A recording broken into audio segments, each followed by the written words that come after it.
오늘 우리에게 주시는 하나님 말씀, 신약성경 로마서 14장 7절로 8절까지 말씀입니다. 신약성경 258면에 기록되어 있습니다. 로마서 14장 7절로 8절까지 말씀입니다.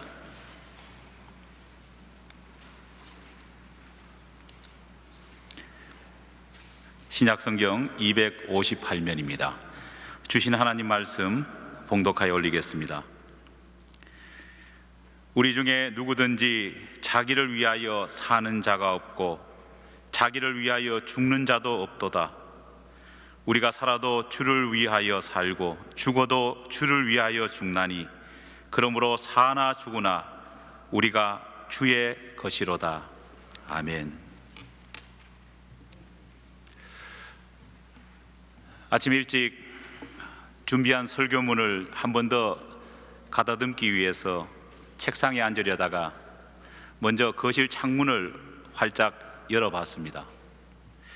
그 순간 저도 모르게 내뱉은 말이 있습니다. 뭔지 아십니까? 정말 봄이구나. 이 말이 저도 모르게 입술에서 흘러나왔습니다. 분명 새벽 공기는 여전히 차가웠고 대지를 감싸고 흐르는 그 기운은 분명 추웠지만은 어제와 다른 또 다른 따스함이 느껴졌습니다. 그래서 저는 제 입술에 그 기운을 느끼면서 봄이라고 하는 단어를 입속으로 내뱉었습니다. 사실 절기상으로 봄은 이미 오래전에 우리에게 시작되었습니다. 보통 우리가 봄이라고 하면은 입춘을 시점으로 봄이다 그렇게 말합니다. 보통 입춘은 양력 2월 4일경에 시작됩니다. 하지만 한국에서도 미국에서도 2월의 그 차가운 날씨와 눈 내리는 그 광경을 보면서 봄이 시작되었다고 그렇게 생각하기는 쉽지 않습니다. 그렇다면 사람들은 왜 이렇게 이른 시기에 겨울이 지나고 봄이 찾아왔다고 그렇게 말하고 그렇게 그 입춘을 2월 달에 둔 것일까요? 그 이유는 언젠가 한번 말씀드렸던 것처럼 봄이라고 하는 이 말 속에 숨겨져 있습니다.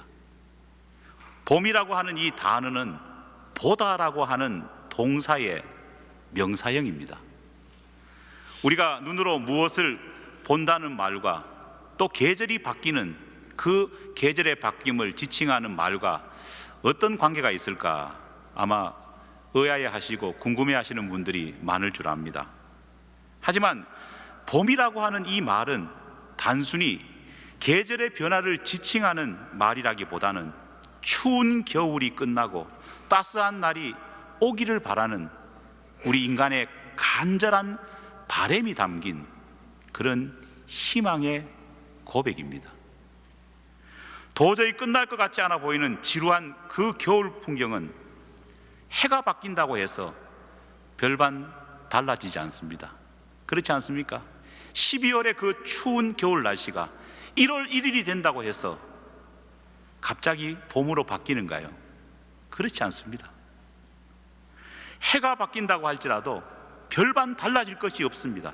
마치 모든 것이 죽은 것 같은 그런 절망만이 감돌 뿐입니다. 하지만 그런 상황 속에서도 작은 변화를 찾아보려고 하는 그 시선, 그 눈길이 바로 그렇게 보는 그 눈길이 바로 봄이라고 하는 소망을 담은 단어로 탈바꿈하는 것입니다. 실화를 바탕으로 쓴 것으로 알려진 소설 모리와 함께한 화요일을 지은 미치 앨범이라고 하는 사람은요, 우리의 신앙을 이렇게 표현했습니다. 신앙은 볼 수 없고 이해할 수 없는 것 속에서 무언가를 보고 믿기를 결단하는 것이다. 할렐루야. 신앙은 볼 수 없고 이해할 수 없는 것 속에 무언가를 보고 믿기로 결단하는 것이다. 겨울 기운이 채 가시지 않은 그 2월의 풍경 속에서도 만물이 움트오고 만물이 새로워지는 것을 보는 것, 그렇게 보듯이 우리의 신앙도 지금은 보여지지 않음에도 불구하고 그 보이지 않는 모습 속에서도 변화를 감지할 수 있고 그 변화를 볼 수 있는 눈이 바로 진정한 신앙이라는 겁니다. 그런 의미에서 신앙의 위기는 보는 것의 위기라고 말할 수 있습니다. 그리고 이 보는 것의 위기는 우리의 눈이 초점이 흐려지는 것, 믿음의 눈에서 초점이 흐려지는 것으로 시작된다 말할 수 있습니다. 사실 초점이 흐려진다고 해서 앞을 보지 못하는 것은 아닙니다. 그렇죠?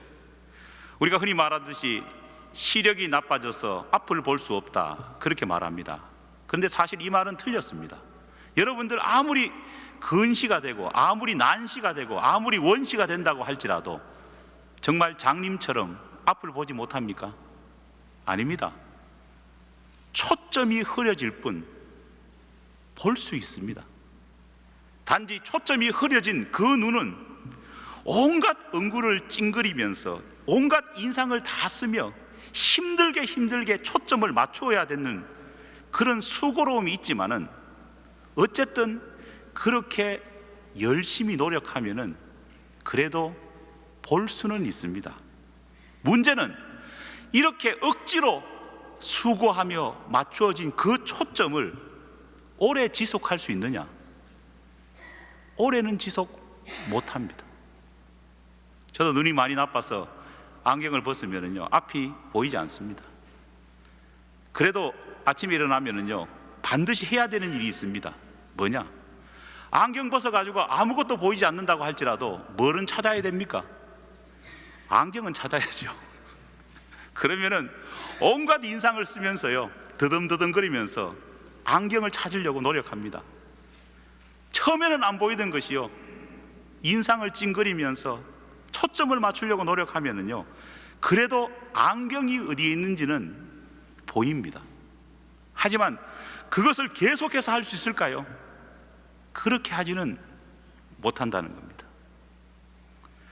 오늘 본문에서 사도 바울은 로마 교회 성도들에게 아주 중요한 질문 하나를 던지고 있습니다. 우리가 잘 알고 있듯이 이 로마 교회는 사도 바울이 세운 교회가 아닙니다. 하지만 사도 바울은 자신이 개척한 교회보다도 더 로마 교회를 방문하고 로마 교회 성도들을 만나고 싶어 했습니다. 왜냐하면 당시 세계 수도라고 할 수 있는 이 로마에 세워진 교회가 예수님께서 명령하신 그 지상 명령을 수행하는 데 있어서 가장 적합하고 가장 중심지가 되어야 된다는 확신을 가지고 있었기 때문입니다. 사도 바울은 로마 교회 성도들에게 큰 기대를 담아 자신이 믿고 있는 성도 크리스찬의 모습을 그들이 분명히 간직하고 있음을 확인하고 싶었습니다. 로마서 14장 8절 말씀 제가 한번 읽어보겠습니다. 우리 중에 누구든지 자기를 위해 사는 자가 없고 자기를 위해 죽는 자도 없도다. 우리가 살아도 주를 위하여 살고 죽어도 주를 위하여 죽나니 그러므로 사나 죽으나 우리는 주의 것이로다. 할렐루야. 이 말을 좀 쉬운 표현으로 바꾸면요 이렇게 번역할 수 있습니다. 우리들 가운데 자신만을 위해 사는 사람이 어디 있겠습니까? 우리들 가운데에 자기 자신만을 위해서 죽는 사람도 어디에 있겠습니까? 우리 모두는 살아도 주님을 위해 사는 것이고 죽어도 주님을 위하여 죽는 것이 아닙니까? 우리는 살아도 죽어도 모두 주님의 것입니다. 여러분, 이 성경 구절의 뉘앙스와 의미를 자세히 보아야 합니다. 사실 사도 바울이 이 말씀 속에서 로마 성도들에게 기독교인이라는 것은 어떤 것이라는 것을 말하고 있는데 질문의 형태를 띠고 있지만은 실제로는 사실은 이 본문은 질문이 아닙니다. 이미 로마 교회 성도도 사도 바울도 다 알고 있는 사실을 다시 한 번 더 확인하기 위해서 반문하고 있는 겁니다. 질문하고 반문은 다르지 않습니까? 질문은 정말 몰라서 묻는 것이지만 반문은 뭡니까? 이미 다 알고 있는 것을 다시 한 번 더 확인하기 위해서 묻는 것 아닙니까? 사도 바울은 지극히 상식적인 크리스찬의 정체성을 로마 교인들이 가지고 있는지를 다시금 확인하면서 자신이 가진 신앙의 그 포부와 비전을 함께 맞추어 갈 수 있는지 반문하고 있는 겁니다. 그럼에도 불구하고 저는 사도 바울이 말한 이 반문이 정말 나에게 확신에 찬 그런 고백으로 남아 있는지 돌아볼 때 자신이 없습니다. 오히려 사도 바울이 확신하고 있고 반문하고 있는 이 말씀이 내게는 정반대 방향으로 나아가고 있다는 것을 설교 준비하면서 인정하지 않을 수 없었습니다. 말씀을 앞에 놓고 설교를 준비하는 가운데서 이 말씀 가운데에 하나님께서 저에게 이런 음성을 주시는 것을 느꼈습니다. 옥목사야, 내 자녀들 가운데서 자기 자신만을 위해 사는 사람이 어디 있겠느냐? 예수 믿는 사람 가운데에 자기 자신, 자기밖에 모르는 사람이 어디 있겠느냐? 하나님은 말씀하십니다. 없다고 하나님은 자신하십니다. 예수 믿는 예수의 제자 중에 자기밖에 모르는 사람이 어디 있겠느냐? 주님은 확신하면서 반문하십니다. 그런데 솔직히 이 말씀을 대하면서 제가 가진 마음은 달랐습니다. 주님, 지 자신만을 위해 사는 사람 여기 있습니다. 하나님, 제가 바로 그런 놈입니다. 솔직히 하나님, 이런 마음이 드는 겁니다. 솔직히 하나님, 하나님의 자녀라고 말하는 사람 가운데에 하나님만을 위해 사는 사람이 이 세상에 어디 있겠습니까? 말도 안 되는 소리 아닙니까? 이런 말이 내 마음 가운데에 퍼지지 말아야 되는데 내 마음 가운데는 그런 음성이 자꾸 들리는 겁니다. 또 주님은 말씀하십니다. 민호야, 내 자녀 가운데에 자기 자신만을 위해 죽는 사람이 어디 있겠느냐? 그렇지 않니? 저는 이 음성을 듣고도 솔직하게 이렇게 대답할 수밖에 없었습니다. 주님, 자기 자신만을 위해 죽는 놈은 있는데 전데요. 솔직히 크리스찬 중에 하나님을 위해 죽을 수 있는 사람이 어디 그렇게 많겠습니까? 이것이 제 속에서 올라오는 대답이었습니다. 여러분의 생각은 어떻습니까?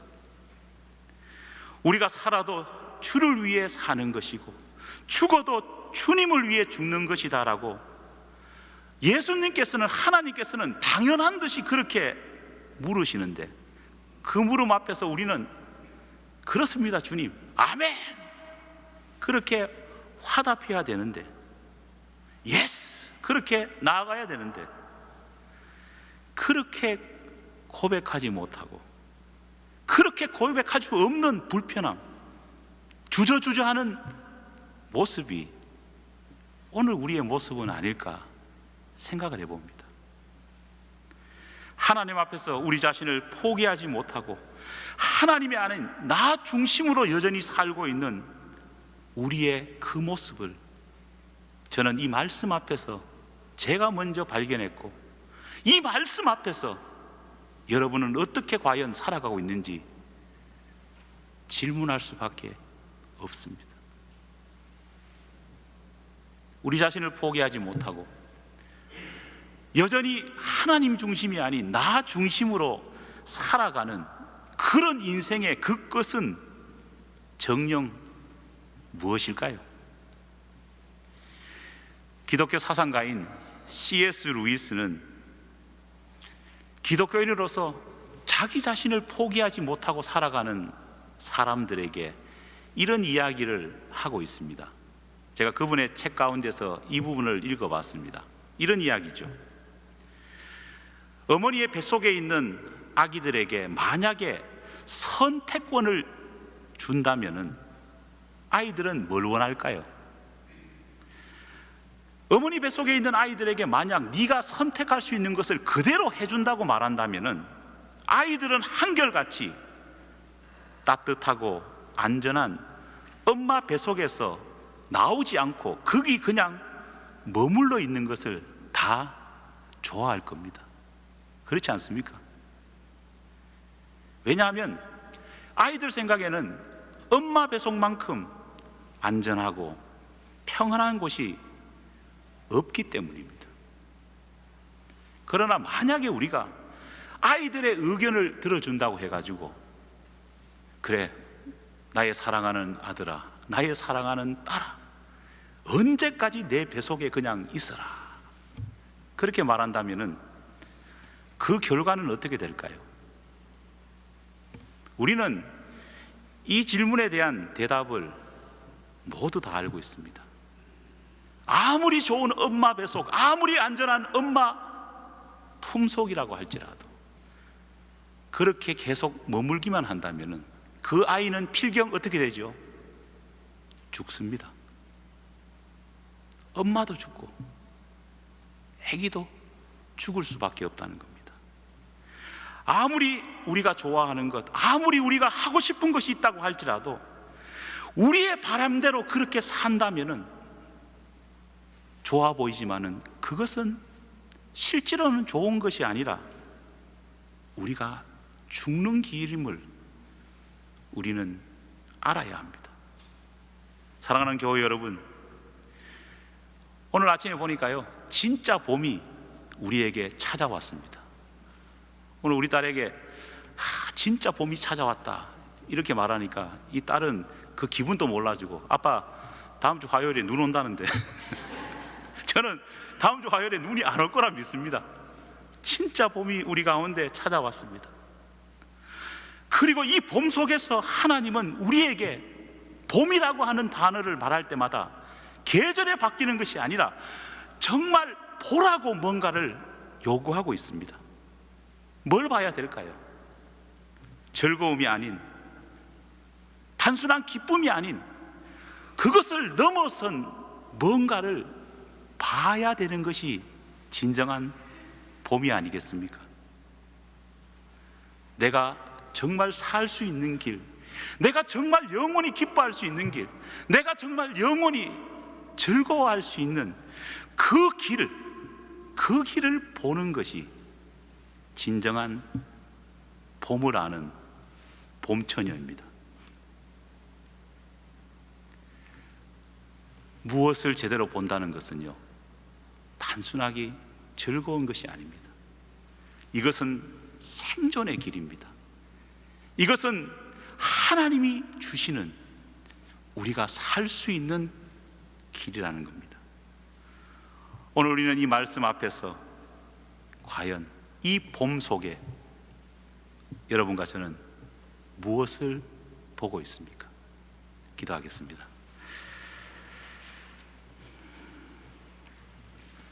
이 시간 우리 같이 한번 기도드렸으면 좋겠습니다. 봄은 단순히 계절의 변화가 아니라 오늘 말씀 앞에서 지혜를 얻게 된, 진정으로 우리의 삶을 다시금 돌아보는 시간이고 순간임을 우리가 깨달아야 될 줄 믿습니다. 과연 이 봄과 함께 우리는 무엇을 보고 있습니까? 하나님께서는 우리에게 말합니다. 너 자신만을 위해서 사는 내 자녀가 어디 있겠느냐? 그런데 가만히 생각해 보면 확신에 찬 주님의 이 반문에 아멘으로 대답하지 못하는 사람이 우리 자신임을 고백합니다. 너 자신만을 위해서 죽는 사람이 어디 있겠느냐? 이 질문 앞에도 주저하는 것이 우리입니다. 사나 죽으나 주를 위해 살아야 된다. 당연한 듯이 주님은 우리에게 되뇌이지만 그렇게 살지 못할 것 같아. 그게 인생 아닐까? 그게 세상 원리가 아닐까? 그렇게 자신 없어 하는 것이 우리의 모습입니다. 하지만 주님은 우리에게 기대를 걸고 계십니다. 이 시간 우리 같이 기도하는 가운데에 하나님, 정말 믿음 안에서 주의 명령을 제대로 보게 도와주시옵소서.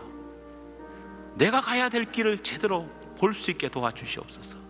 안 된다고 하지만은 주님과 함께 할 때는 될 수 있음을, 차가운 겨울의 한파 가운데서도, 여전히 눈이 오는 그 풍경 가운데서도 봄의 기운을 찾고 볼 수 있듯이 우리의 불신앙 가운데 있어도 하나님이 주시는 은혜를 바라보며 새로운 주님이 주시는 따스한 음성과 따스한 그 말씀의 확신을 가지고 볼 수 있게 해주시옵소서. 우리 같이 한번 기도하겠습니다. 다 같이 기도하겠습니다. 하나님 감사합니다. 주님, 참 어리석은 우리입니다. 하나님은 우리를 너무나 큰 기대를 가지고 말씀하시지만 하나님의 그 말씀 앞에서 정말 우리 자신을 비춰볼 때 자신감이 없습니다. 정말 인생 가운데에 너 자신을 위해 사는 사람이 어디 있겠느냐? 우리 주님께서는 아들 된 우리를, 딸 된 우리를 보면서 자신 있게 물으시지만 우리는 그렇게 말합니다. 자기 자신을 위해서 살지 않는 사람도 있습니까? 오히려 주님의 말씀에 의문을 제기합니다. 나를 위해서 죽지 않을 사람이 어디 있겠느냐? 주님을 위해서 죽을 사람이 어디 있겠습니까? 반문합니다. 사나 죽으나 나를 위해서 살아라 말하지만은 하나님의 아들 된 우리 솔직한 고백은 그러지 못했습니다. 어두워진 우리의 눈, 초점을 잃은 우리의 눈이 다시 한 번 더 하나님을 바라볼 수 있도록 도와주시옵고, 어두운 우리 인생 가운데에 하나님의 온전하신 뜻을 볼 수 있는 우리 모두가 될 수 있게 도와주시옵소서. 하나님 감사합니다. 내가 가진 믿음의 크기보다 아버지 하나님은 우리들에게 더 큰 기대와 소망을 가지고 계심을 깨닫고 때로는 부담감 느끼지만 때로는 감사드립니다. 하지만 아버지 하나님의 그 큰 기대에 우리가 얼마나 준비되어 있는 자녀인지를 돌아볼 때는 부끄러울 수밖에 없습니다. 하나님께서는 자신감 있게 세상의 내 자녀 가운데에 자기 자신만을 위해서 살아갈 그런 사람이 어디 있겠느냐 확신에 차서 묻지만은 나 자신밖에 모르는 사람이 나라고 자신 없게 말하는 우리의 모습을 봅니다. 세상의 내 자녀 가운데에 자기 자신을 위해서 죽는 사람이 어디 있겠느냐, 다 남을 위한 삶이 아니겠느냐 자신 있게 말하지만은 그렇지 못한 것이 우리라는 것을 우리는 양심 속에서 압니다. 하지만 주님, 용기를 얻습니다. 주님이 주신 은혜가 있다면 우리가 바뀔 수 있고 우리가 변화될 수 있으리라 믿습니다. 주님이 주시는 은혜의 눈 속에 우리의 잃어버린 초점이 맞춰진다면 우리가 분명히 바른 것을 볼 수 있으리라 믿습니다. 하나님 함께하여 주셔서 우리가 진정으로 하나님이 원하시는 그 길을 바라볼 수 있게 도와주시옵고, 그 길이 선택할 수 있는 길이 아니라 생존의 길임을 알 수 있도록 은혜를 다하여 주시옵소서. 미사오며 예수님 이름으로 기도하옵나이다. 아멘.